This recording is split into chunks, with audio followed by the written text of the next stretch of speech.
ロシアのウクライナ侵略うまくいってないようだけど、イライラして本当にあれを使うことってあるのかな。あれっていうのは核のことだよね。やるやる詐欺になってるみたいだけど、本当に使ったら大問題だじょ。ロシアからは核使用をほのめかす発言がちょいちょい出てくるよね。でも使ったらロシアには報復を与えないといけないし、 NATO の力は必要になってくるじょ。 NATO もロシアが核兵器を使った時の報復について議論を重ねているらしいよ。今回はロシアがもし核兵器を使ったら NATO は報復するのか、だとしたらどんな報復をするのかについて話そうかな。それってみんな気になっているところだじょ。つるっとチャンネルが始まるじょ。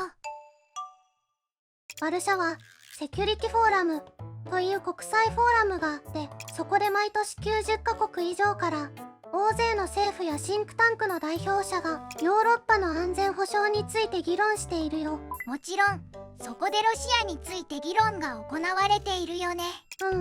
バイデン大統領は前に、もしロシアが核兵器を使うなら重大な過ちを犯すことになると発言したし、 EU のボレル外相もウクライナに核兵器を使用した場合、米欧の核を使わない軍事的対応でロシア軍は壊滅すると述べていたよ。核は使わないんだ。それでロシアを懲らしめることができるのかな。核より怖いものが何なのかわからないけど、ロシアが核を使ったことを後悔するような方法があると信じたいよね。報復案は NATO でかなり検討が進んでいるようだけど、機密情報もあるから全てをつまびらかにはできないみたいだね。知りたいじょ。考えられる報復案は、ウクライナに地上軍を派遣せずにミサイルと爆撃機などでウクライナにいるロシア部隊に打撃を与えるようにするとかみたい。ということはたくさん強力な兵器を使ってくれることを期待するじょ。ロシアが核をやるやる詐欺になっている理由だけど、それは NATO がもしロシアの軍事拠点の多くを叩くことになれば攻撃能力にダメージを受けるからなんだろうね。 NATO が強いのを知ってるからビビっているんだじょ。 NATO に攻撃されたくなかったらロシアは侵略をやめればいいんだじょ。ロシアは NATO に引いてほしいんだろうけど、自分たちも引き際がわからなくなっているかもね。とにかく NATO には計画があるってことをロシアにしっかり見せておくべきだじょ。核は今は使うのはやめておこうと考えているんだろうけど、それも永遠にそうではないと思うから油断はできないね。クリミア半島が取り返されそうになったら核を使う可能性が上がるって聞いたことがあるじょ。ウクライナ軍は最近クリミア南部でも攻撃が目立っているし、ロシア本国領土には攻め込まれていないのにロシアの存在を脅かされているなんて騒いでるよね。大げさだじょ。その大げさなのが厄介なんだよ。軍事ドクトリンにある公式の基準によると、国家の存立を脅かされている場合は核兵器を使うと主張できるから、今なら核兵器を使ってもおかしくないということになるからね。出た、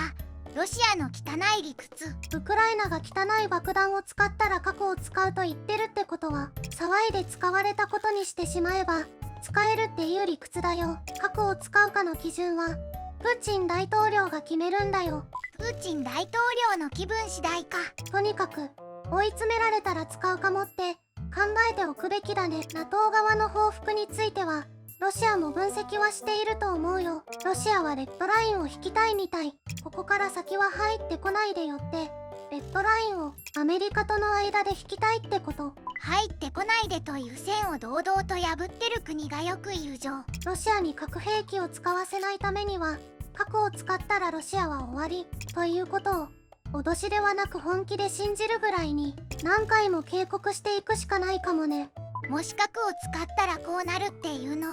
プーチン大統領の頭上で爆発するような CG でも作って見せてあげてもいいかもしれないじょ。彼にはどんな形なら伝わるのかわからないけど、普段から都合の悪い情報は見ないって言うから、強制的に伝わるような手段は欲しいね。寝たら必ず報復の夢を見るとかできたら便利だじょ。アメリカは水面下でプーチン大統領に警告を伝えているみたいだけど、プーチン大統領の態度を見る限り効果はないみたいだね。簡単にビビる人じゃないと思うし、